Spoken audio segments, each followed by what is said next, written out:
maganda yung sama-sama tayo, nagkakaisa tayo na magpasalamat at umawit para sa Kanya. Sige po, naiingahan ko kung umawit tayo sa ating Panginoon. Salamat po natin at umawit.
po.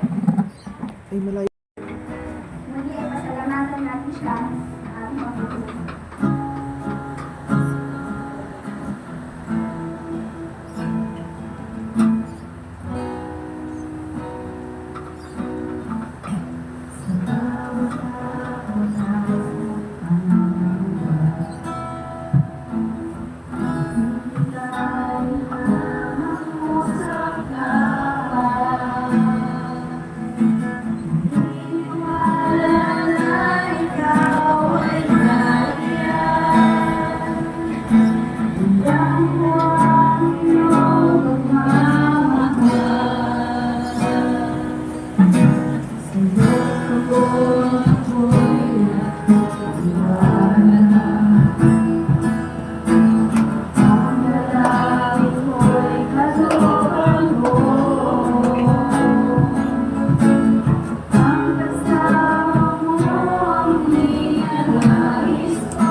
tayo pinapakawal. Hindi tayo karapat dapat na mahalin, pero church, alalahanin natin na merong nag-istansya na handa tayong tanggapin, handa tayong mahalin kahit na ano pa man ang nagagawa natin kasalanan sa Kanya. Amen po. Ito ng ating Panginoon. So, church, sa oras na ito, umawit tayo na nagmumula sa ating puso. Umawit tayo ng punong-puno ng pasasalamat para sa Kanya. Amen?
Patuloy mo kami sinasagyan.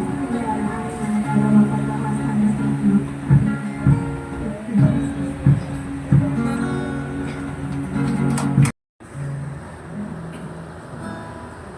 Sa mga pagkagising, alam mo'y purihin, puso ko'y laging may awit para sa'yo. Lagi kong nararanasan, pagkabata mo'y walang hanggan, pag-ibig mo'y laging sariwa sa araw-araw. Di ako magsasawa, purihin ka. Kung puso't lakas, minamahal kita. Laging awitin, pag-ibig mo sa akin, Panginoong Hesus, purihin ka. Di ako magsasawang purihin ka. Kung puso't lakas, minamahal kita. Laging awitin, pag-ibig mo sa akin, Panginoong Hesus, purihin ka. Minsan pa sa umagang pagkagising, ngalan mo'y pupurihin, puso ko'y laging malawit para sa'yo. Lagi kong nararanasan, matapatan mo'y walang hanggan, pag-ibig mo'y laging sariwa sa araw-araw. Di ako magsasawang purihin ka. Kung puso't lakas, minamahal kita.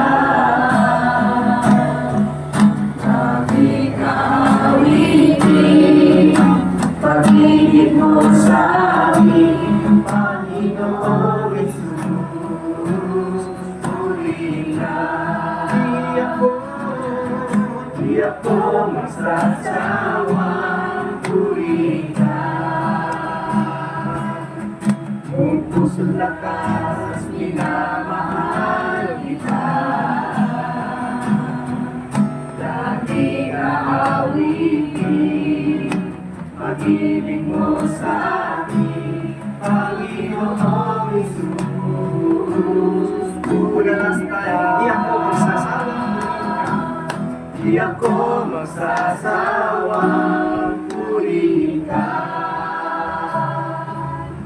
Kung puso't lakas, minamahal kita. Laging aawitin, pag-ibig mo sa akin, Panginoong Hesus, purihin ka. Panginoong Hesus, purihin ka. Panginoong Hesus, purihin ka.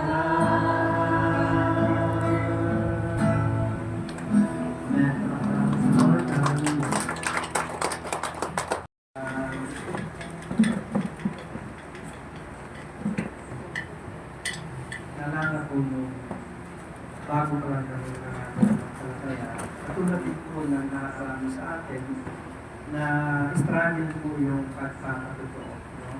Nahiya po tayo tumayo, struggle po sa atin magtayo sa harapan ng mga tao. Pero alam niyo ba, sa magandang talata, for you to overcome that fear and that shame, na tumayo upang magpasalamat na para sa Panginoon. Yung sinabi ni Lord sa Matthew chapter 10, 32 to 33. Nasabi ng Panginoon, ang sino mang magpakahiya sa akin, sa harapan ng mga tao, ay ikakahiya ko naman sa harapan ng aking mga nasa langit.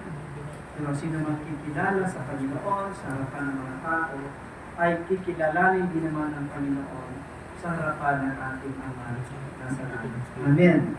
Amen. So, although, ano lang po yan, kinakailangan, i-overcome po natin yung fear, yung shame, sa biyaya ng ating Panginoon. Sabi nga ni Paul sa Philippians chapter 4, verse 13, I can do all things through Christ who strengthens me. Magagawa natin ang lahat ng bagay dahil kay Kristo na nagpapalakas sa atin. Amen. So, si Lord po ay nasa atin. And because the Lord is with us, we can do all things. Last Sunday, lagi kong naririnig yung mga kapatiran, yung hina, o nanlulupay-pay, o dumadaan ng ibang mabibigat na pagsubok. Of course, that is part of our Christian life. No? Sabi nga ng Bible sa 1 Corinthians 10:13, na walang pagsubok na dumating sa atin na di dinanas ng lahat ng tao. At kung dumating man ito, ng waiting is trusting in the Lord. Yan po ang kahulugan ng salitang pag-aantay. Ang pag-aantay ay nangangahulugan ng pagtitiwala sa Diyos. So don't be on a hurry. Huwag tayong matakot, huwag tayong mangamba. All we need to do is to trust God. Sabi doon, they that wait upon the Lord shall renew their strength. Or, if I paraphrase that statement, ang sabi doon, they that trust in the Lord shall renew their strength. They shall mount up with wings as an eagle. They shall run and not be weary and walk and not faint. Sa mga ibon, bakit tayo inulad ng Panginoon sa mga agila? Kasi po, karamihan sa mga ibon, kapag may bagyo, naghahanap ng mga yungib, ng mga bato, ng mga puno na pwedeng magpagtaguran. Pero ang agila po, kakaiba. Kapag may bagyo po, ang agila po ay pumapainan lang above the wind, above the typhoon. Hindi siya nagpapailalim sa bagyo, sa halip siya umiibabaw patungo sa kanyang nangyayari. So dapat ganun din po ang bawat isa sa atin. Sa panahon na tila nakaranas tayo ng ulos ng buhay, sa halip na tayo magpailalim sa bagyo, tayo umibabaw patungo sa presensya ng ating Panginoon. Sa magitan ng ating pananalangin. Be like an eagle, soar like an eagle. Umibabaw tayo sa ibabaw ng problema na nararanasan natin because God is always there upang abutin tayo, tulungan tayo, palakasin tayo. Amen. Okay, palagpakan natin ang but the enemy is a deceiver. He is a liar. Lagi niya sasabihin na wala nang pag-asa, no? Wala nang paraan. Tanda natin, sa Diyos lagi may pag-asa. Sabi nga ni Haring David sa aklat ng Awit 121 verses 1 and 2. I love to share this verse. Ang sabi doon, I look up to the hills, where does my help comes from? And then sabi sa verse 2, my help comes from the Lord, the maker of heaven and earth. Amen. Ang ating tulong ng mga kabataan, ng mga magulang, ng mga nagtatrabaho, ng mga naghahanap buhay, ang ating tulong ay laging sa Diyos nagmumula, sa Diyos na may gawa ng langit at lupa. But the enemy will always try to deceive us at magsisimula ang kanyang atake in our mind. Amen. Sa ating isip lagi. No, alam niyo ba ang labanan, laging nagsisimula sa ating isip. Ang isip po natin, yan po, most of the time, ang siyang battleground. Yan po, kaya nga dapat po, ang ating isip ay nalalamnan, napupuno ng salita ng Diyos. Kaya nga sabi ni Paul sa aklat ng Ephesians o Colossians, chapter 3, verse 1 and 2, isa-isip natin ang mga bagay na panlangit, hindi ang mga bagay na panlupa. No, kasi ang mga bagay na panlupa ay panandalian lamang. Ang mga bagay na panlangit ay walang araw. At it will last forever. So, yun po mga kapatid. Ngayon, meron po akong gustong ibahagi sa inyo dito po sa aklat ng Pilipos, chapter 4, verses 8 hanggang 9. 8 hanggang 9. So, dapat po, lagi nating ilagay sa ating puso at ilagay sa ating isip ang salita ng Diyos. Para kung sakaling umatake ang kaaway sa ating isip, ang ating isip ay naging kota na ng salita ng Diyos. Amen. If our mind is filled with the Word of God at umatake ang kaaway sa isip natin, may panlaban tayo. Amen. Diba? Satan's first attack when the Lord Jesus Christ was nag-fasting siya for 40 days and 40 nights. Ang unang atake ng kaaway kay Lord is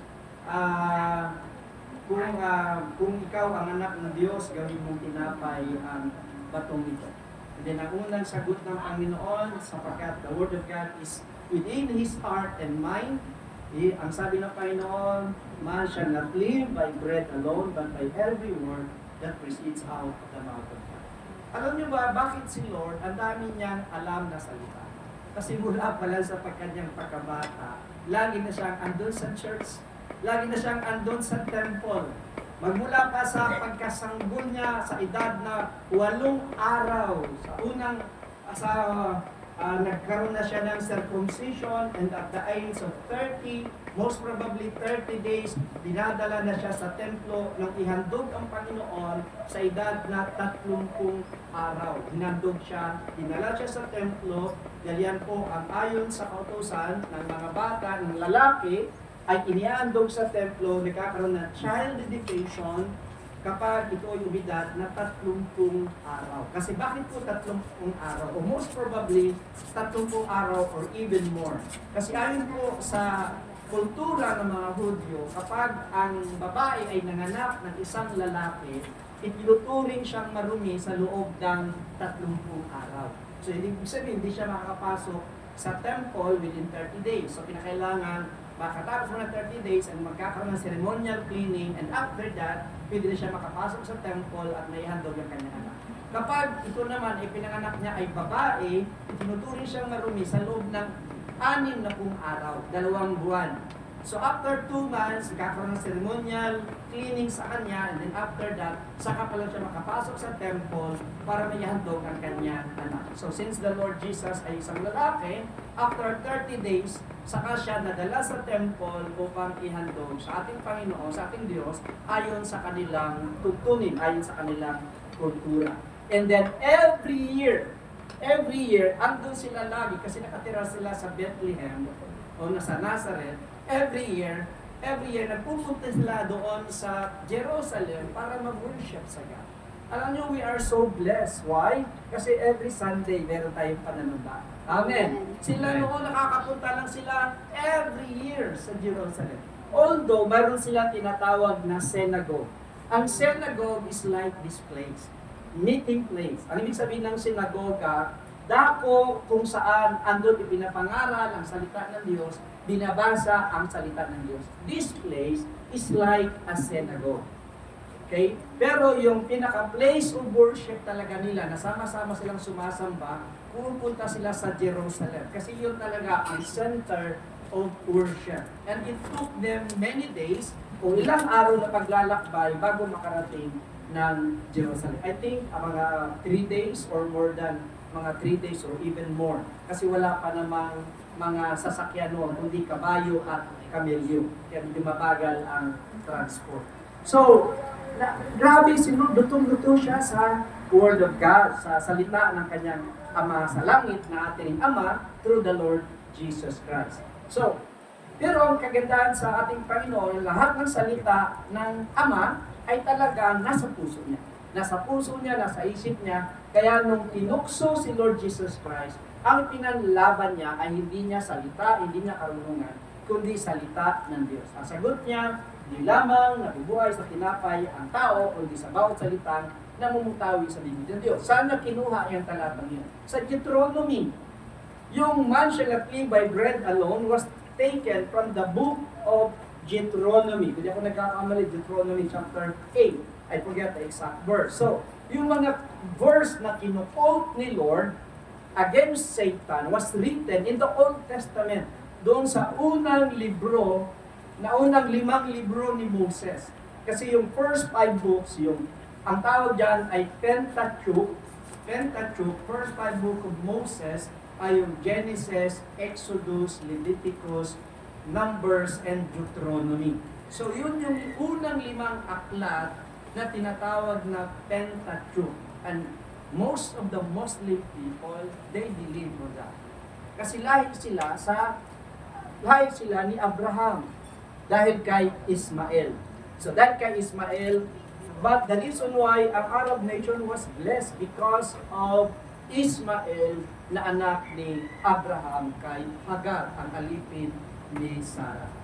So, anong gusto kong bigyan ng emphasis? Napakahalaga sa atin ang salita ng Diyos. Remember the greatest commandment of God in Mark chapter 12 verse 30. Ano yung greatest commandment of God? You shall love the Lord your God with all your heart, and then sunod, with all your mind, with all your soul, and with all your strength. The second to the greatest commandment is you shall love the Lord your God with all your mind, with all your, you shall love your neighbor as you love yourself. So, we will be discussing about mind, yung isip natin. Kasi as I have said, ang labanan laging nagsisimula sa isip. Saan nagsisimula ang takot? Sa puso o sa isip? Sa isip. No? Laging nagsisimula ang takot sa isip. Laging nagsisimula ang tukso sa isip. Ang labanan sa isip. Kaya kung ang isip mo ay wala doon ang salita ng Diyos, madaling nakakapag-penetrate ang kaaway sa ating puso. Kasi from the mind going to the heart. No? So, kaya nga napakalaga, we need to protect our mind. We need to guard our mind. And that is one reason also why in the book of Romans chapter 12 verse 2, ang sabi sa Romans chapter 12 verse 2, huwag kayong umayon sa takbo ng sanlibutan ito, sa halip ay magbago na kayo ng isip. In English word, magbago means to renew your mind. Renew your mind. Yan ang sabi ng Romans chapter 12. Hindi pa natin nababasa yung text natin, pero pinagpauna ko muna yung introduction natin.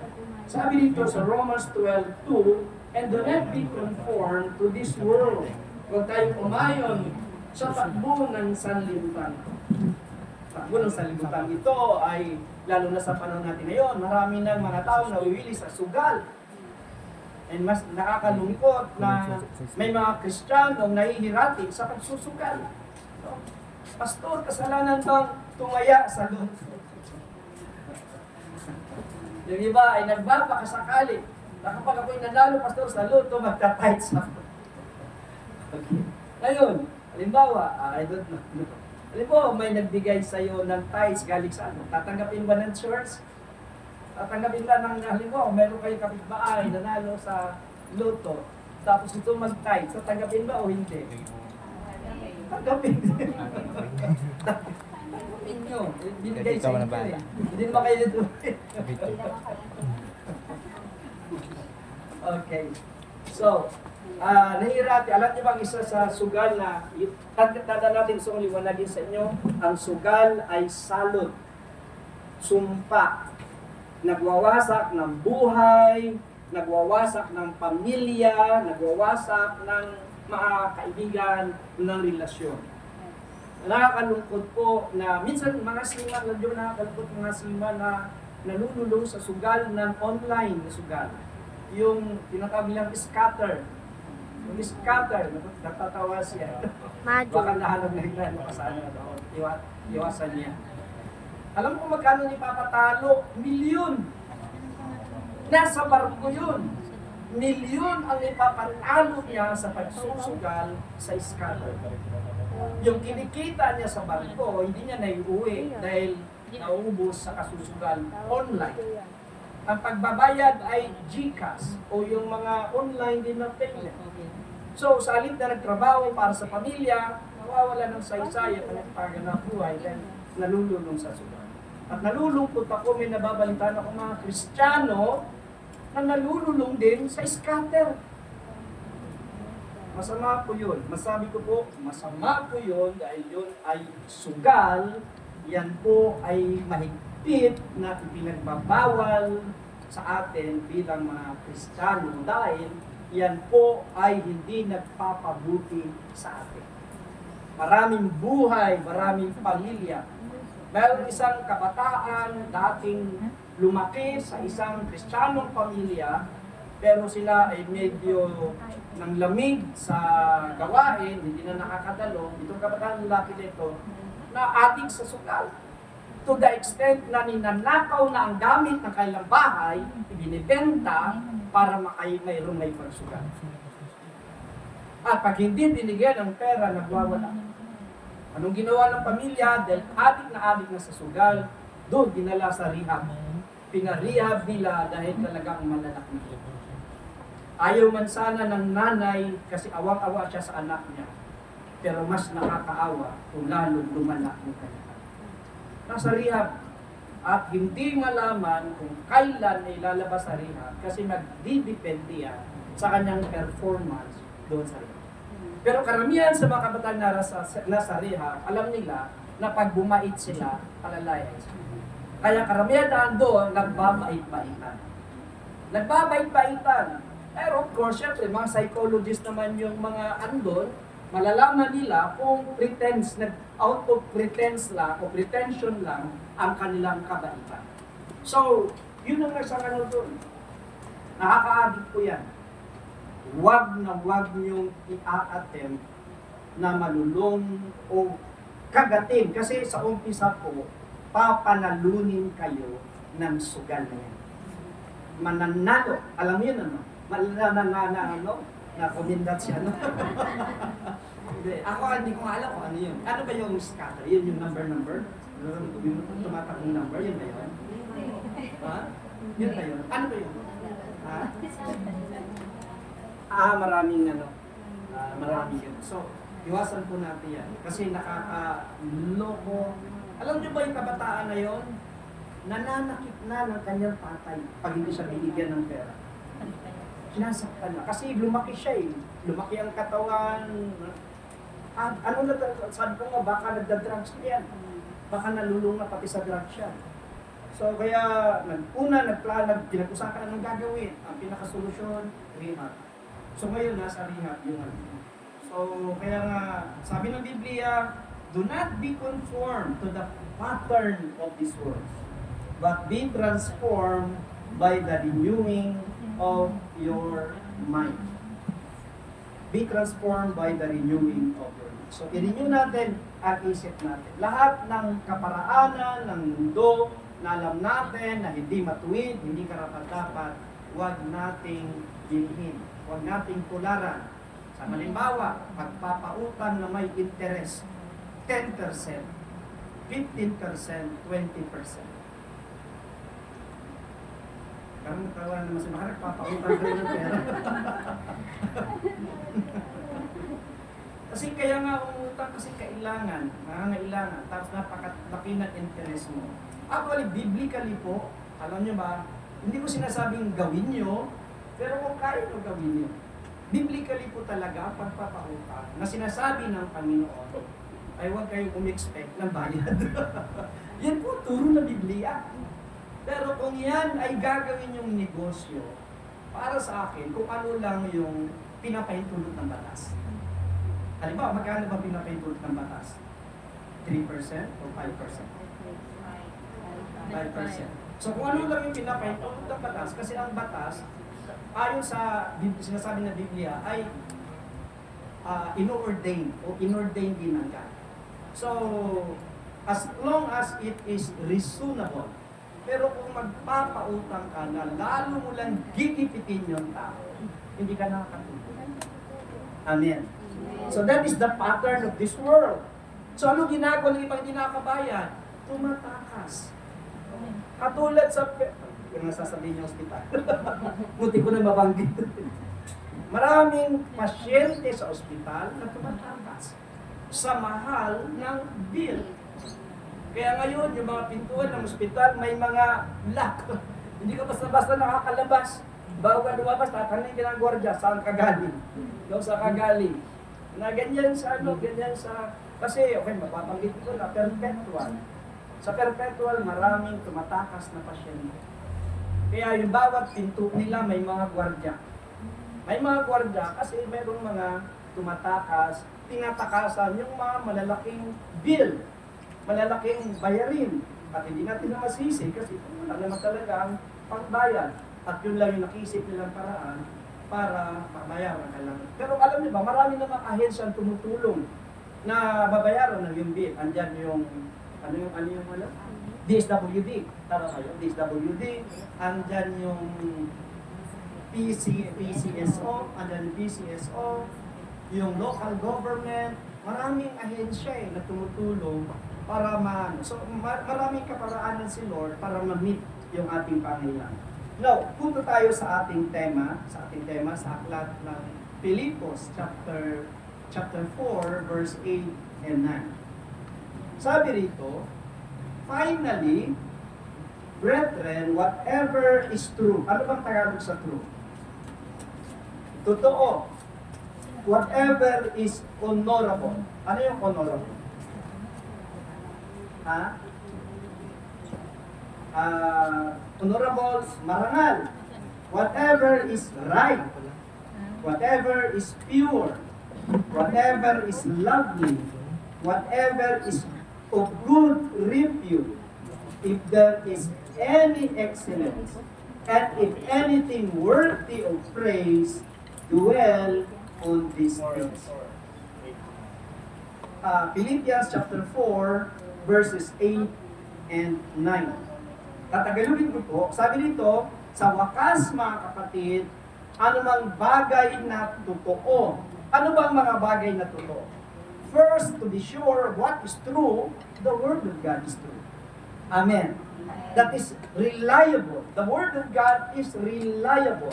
Anumang bagay na hindi umuugma o sumasang-ayon sa salita ng Diyos, pag hindi sumasang, it's not true. So, huwag mong isipin ang mga bagay na hindi totoo. Amen. Halimbawa, sinasabi, wala ka ng pag-asa. Ito ba'y sumasang-ayon sa salita ng Diyos? Hindi. Because God is our hope. So, it's not true. So, sabi doon, whatever is true, whatever is honorable, the Word of God is honorable. Anumang bagay na marangal, anumang bagay na walang karangalan o hindi marangal ay huwag mong isipin. Anumang bagay na matuwid, anumang bagay na hindi matuwid, huwag mong isipin. Halimbawa, sukli. Sukli na nibigay sa'yo ng sobra. Iisipin mo, nagkamali ang driver ng pagsukli sa'yo. Isipin mo, blessing na yon na dumating sa'yo. No? Pero it's not.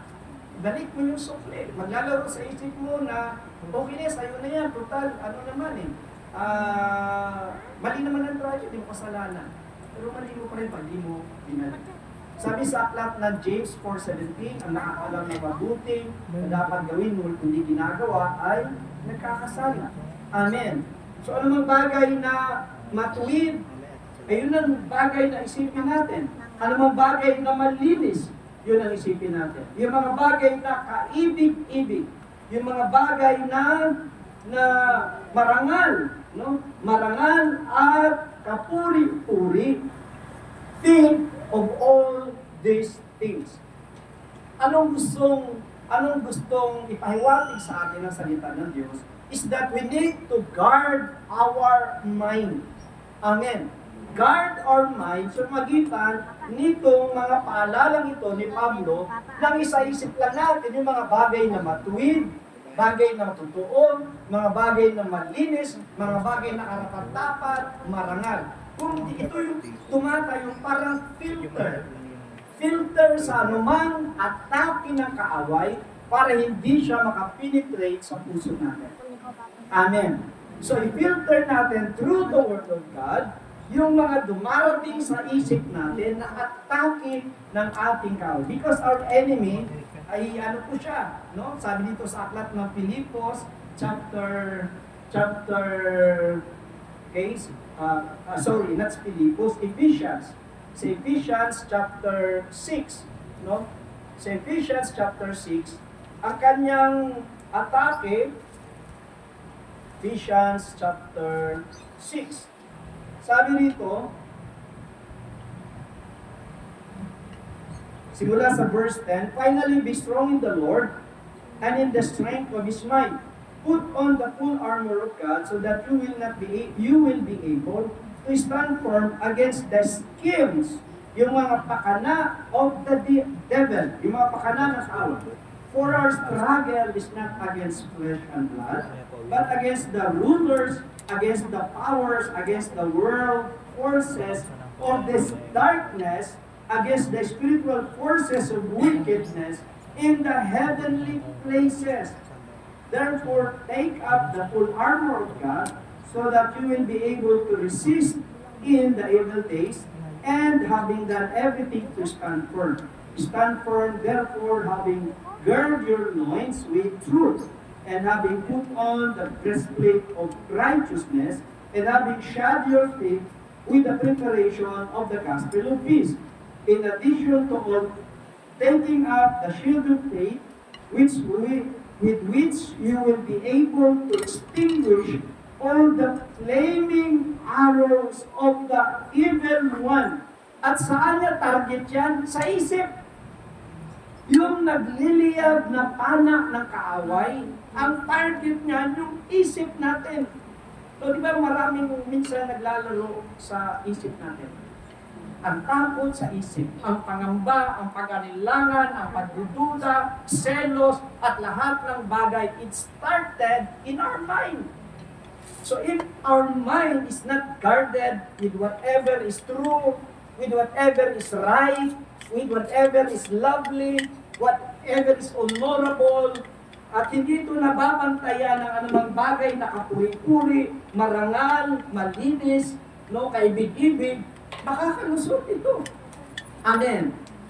So, kaya ito po mga talatang ito, babalikan ko po, ito ay consider as filter para hindi makalusot sa isip natin, papunta sa puso, ang mga bagay na hindi totoo. Ang mga bagay na hindi matuwid, ang mga bagay hindi malinis. Kaya halimbawa, mayroong ini-inject sa iyo ang kaaway na marumi, hindi malinis, matatanggihan mo agad sapagkat ang isip mo ay iisipin mo lamang ang mga bagay na malinis. Amen. So kapag nagsimula kang dalhan ng kaaway ng mga bagay na marumi, tatanggihan mo ngayon because you will only think what is pure, what is clean. Amen. Amen. And ang sabi doon, anumang bagay na kapuri-puri at of excellence, yan lang yung mga bagay na dapat natin isa-isa. So, it starts with thinking. Amen. Halimbawa, habang ikaw ay nakikinig ngayon, ang kaaway ay bumubulong sa iyong isip, maari na sasabihin niya na o magplano ka na ng uulangin mo mamaya o yung saan yung pupuntahan mo mamaya. The enemy will try to distract you, i-distract ka, sa halip na makikinig ka ng salita ng Diyos, dadalhin ka niya sa iba't ibang kaisipan. So, it's not right because you are in the presence of God. Amen. So, anumang bagay na hindi matuwid, tanggihan mo, ang isa-isip lang natin ang mga bagay na matuwid. Amen. Amen. So, at saka halimbawa, habang tayo nakikinig, ang kaaway sasabihin niya, alam mo ba na ikaw ang pinatatamaan, pastor? Pag mga ganun po, right ba yun? Wrong. Amen. It's wrong. Sapagkat ang salita ng Diyos ay sa totoo lang katulad siya sa isang taba. Sabi sa aklat ng Hebrews chapter 4, verse 12, the Word of God is like, sabi doon, is like a sword. Ito ay katulad sa isang tabak na magkabila ang talim at tumatago sa pinaghihiwalayan ng kaluluwa, ng espiritu at ng katawan. Ito ay mas matalas kaysa limang tabak. Kaya nga, bawat isa sa atin, kung ito ang siyang needs natin, maaaring ito ay para sa atin. Amen. Hindi natin ito kinakailangan ilagan kung ito ay para sa atin, kasi ito ay para sa kabutihan natin. Amen. Amen. So, yan po yung sabi nito, anumang bagay na matuwid, totoo, marangal, karapat-dapat, malinis, yun ang mga bagay na isipin natin. Huwag tayong mag-iisip, pag ginadala sa iyo ng kaaway na kawawa ka naman, is it true? Is it true that you are pity enough? No. Because the Bible declares you are blessed. Sabihin sa kanya, you are a liar, Satan. The Bible declares, I am blessed. All the days of my life, I am blessed. At ang sabi ng Psalms 23 verse 6, surely goodness and mercy shall follow me all the days of my life, and I will dwell in the house of the Lord forever. Amen. Amen. Pagpakaroon natin si Lord. So, hindi mo tatanggapin. Kawawa naman yung mga anak mo, kawawa naman yung pamilya mo, kawawa naman yung trabaho mo. It's not true. No? Tanda natin, Romans chapter 8, verse 29, all things work together for good to them that love God, to them who are called, 28. Romans chapter 8, verse 28, if I'm not mistaken. Tama ba? Romans 8:28. Romans 8:28, that all things work together for good to them that love God, to them who are called according to His purpose. Romans 8:28. God calls all things. Yeah, Romans 8:28, and we know that God causes all things to work together for good to those who love God, to those who are called according to His purpose. Yan. So, lahat ng bagay nangyayaring mayroong magandang dahilan. Kilala niyo ba si Billy Graham? Kilala niyo si Billy Graham? Siya yung oldest evangelist, pero ngayon, kabago lang siya namatay, na ang nadalang mga tao sa Panginoon ay milyon-milyon mga tao. Grabe, no? Milyon-milyon ang mga tao nadala niya sa Panginoon. Sa kanyang pangangaral, sa loob ng ilang dekadang pangangaral, ang daming taong nadala niya sa Panginoon. Ang pangalan ng kanyang asawa is a great man of God, si Billy Graham. Ang kanyang asawa, ang pangalan ay si Sarah. Sarah ang pangalan. At mayroon siyang aklat na sinulat. Sabi niya, I thank God na hindi lahat ng aking panalangin ay pinugunan Diyos. Unique na. Sabi niya, salamat sa Diyos na hindi lahat ng aking panalangin pinugunan Diyos. Kasi dati-rate, ang dami niya rin pinapanalangin nung dalaga siya. Dami pinapanalangin. Meron siyang nagustuhang isang lalaki na inaakala niya na yun ang makakamasawa niya. Pero hindi sila nagkatulog. Why? Sapagkat meron palang mas the best na inilaan ng Diyos sa kanya, and that is God. Kita mo, no? May mga panalangin tayo minsan na huwag tayong malungkot kung hindi natin natanggap yung isang panalangin na yun, kasi maaaring may nakalaan ang Diyos na mas mainam para sa iyo. Amen. So, huwag tayong magdamdam o magtaka o malungkot kung meron tayong isang specific prayer na hindi pa natin nakakamtan. It's because who knows God ay meron pang mas mainam at magandang plano para sa bawat isa sa atin. Amen. Amen. So, yan po ang isang natin to. Yan po ang isang pinapaalala sa atin na bantayan natin. Sabi ng Biblia, not only guard your heart, guard also your mind. The battleground starts with our mind. Kapag umatake ang kaaway sa isip natin, labanan natin ng salita ng Diyos, i-filter natin through what the Bible says, whatever is true, whatever is honorable, whatever is pure, whatever is admirable, ano pa yun? Whatever is lovely, whatever is of good repute, yun ang isa-isip ng bawat isa. The second part, so that is for the thinking, isa-isip natin. No? The second part is very important sa verse 9. Sabi ni Paul, the things you have. Okay, hindi ko pa pala nasabi sa inyo ang title natin. Hindi ko pa nasabi yan. Wala pa. Okay, so the title of our topic is Think Right, Live Right, Experiencing the God of Peace. So, think right, mag-isip tayo ng tama, at mamuhay ng tama, experiencing the God of Peace. Ibig sabihin, kapag nag-isip tayo ng tama at namuhay, kasi ang resulta ng pag-iisip ng tama ay pamumuhay ng tama. Amen. Kasi kung tama ang iniisip mo, tama din yung igagawin mo. No, i-apply mo yung tama kasi tama yung iniisip mo. Parang sa examination. Pag mali yung inisip mo, mali din yung sagot mo. No, mali yung sagot mo. Tama ba? Tama ba? Kasi mali yung inisip mo eh. So mali yung sagot mo. Pero kung tama yung inisip mo, tama yung sagot mo. Tama yung application ng buhay mo. Kasi tama yung inisip mo. And if you are thinking of the Word of God, of the promises of God, of the command of God, then yung living mo ay magiging tama. Amen. Kung nasa isip mo ay yung salita ng Diyos, utos ng Diyos, kalooban ng Diyos, nais ng Diyos, then tama ang magiging application ng pamumuhay mo. At kung tama ang application ng pamumuhay mo, ang Diyos ng kapayapaan ang mararanasan. Amen.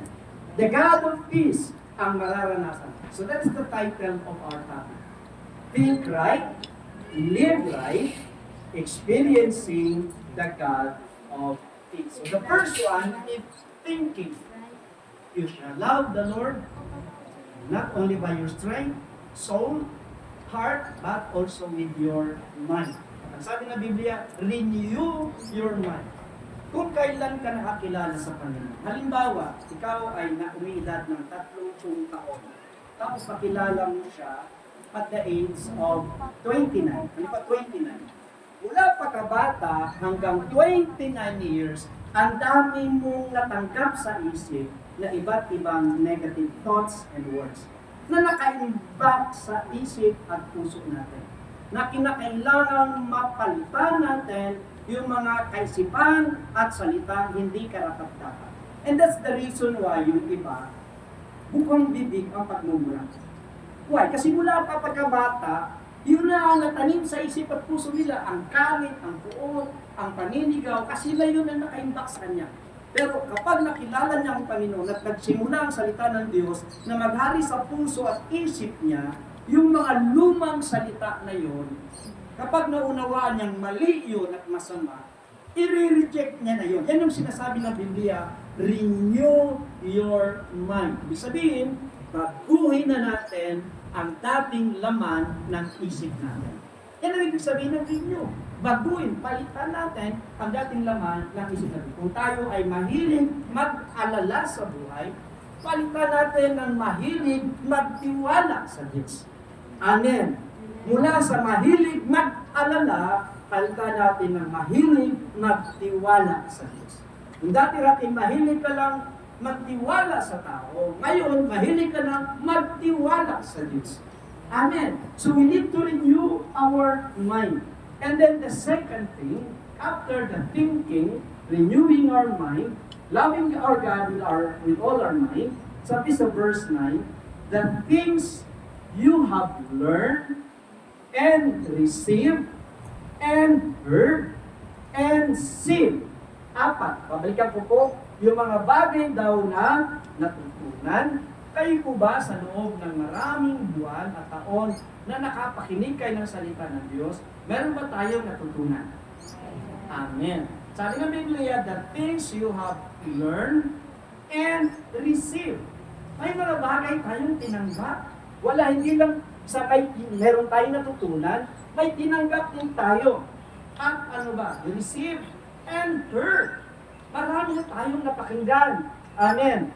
No? The things that we learn and receive and heard and sing in me, kay Pablo, o sa mga lingkod ng Diyos, practice these things and the God of peace will be. Ano yun?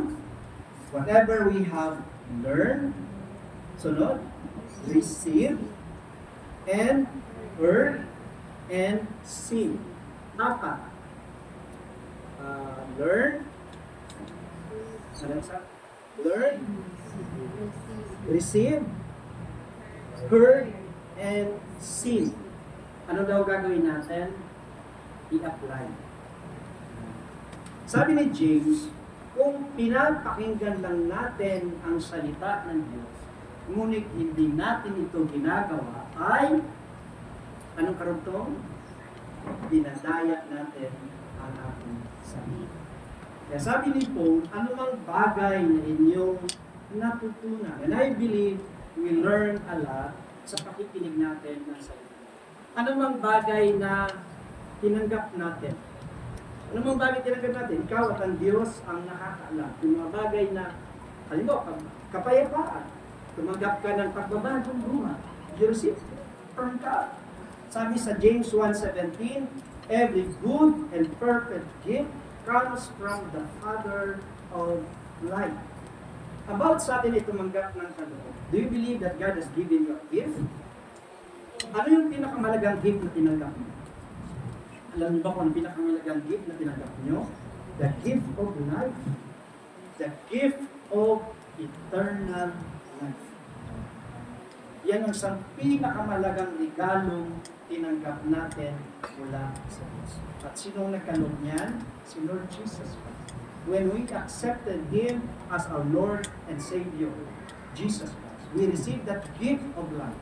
And after receiving the gift of life, we received the gift of peace. Ikaroon tayo ng kaloob ng kapayapaan. Na sa kabila ng maraming problema, nakakakain tayo ng maayos, nakakatulog tayo ng mahimbing, nakakagalaw tayo ng malaya because of the peace that passeth all understanding. Kapayapaang lagpas sa pangunawa na magtataka tayo, dami-dami problema na, pero bakit nakakangiti? Bakit masayang nakakapagpuri sa Diyos? Because we have the peace of God that passeth all understanding. No? Hindi siya kayang tabunan ng problema. Yung kapayapaang binibigay ng Diyos, hindi kayang tabunan ng problema. So, all that we receive, all that we learn, all that we hear, and all that we have seen from the men and women of God, sabi doon, i-apply natin. I-apply natin, at kapag yan ay ini-apply natin, ang Diyos ng ating kapayapaan ang siyang makakasama. Palakpakan natin ang Diyos. Kaya po ang title ng ating pag-aaral, Think Right. Amen. Kapag sa bahay, nag-iisa ka, no? kahapon sa hospital, doon sa hospital, sa hospital, bukang bibig ng mga nurse na marami silang nararamdaman. Kasi siyempre maraming namamatay sa ospital. Lalo na pag pumapasok sila sa lumang ICU. Siyempre sa ICU maraming namamatay. Sa maraming namamatay, iba may mga namamatay.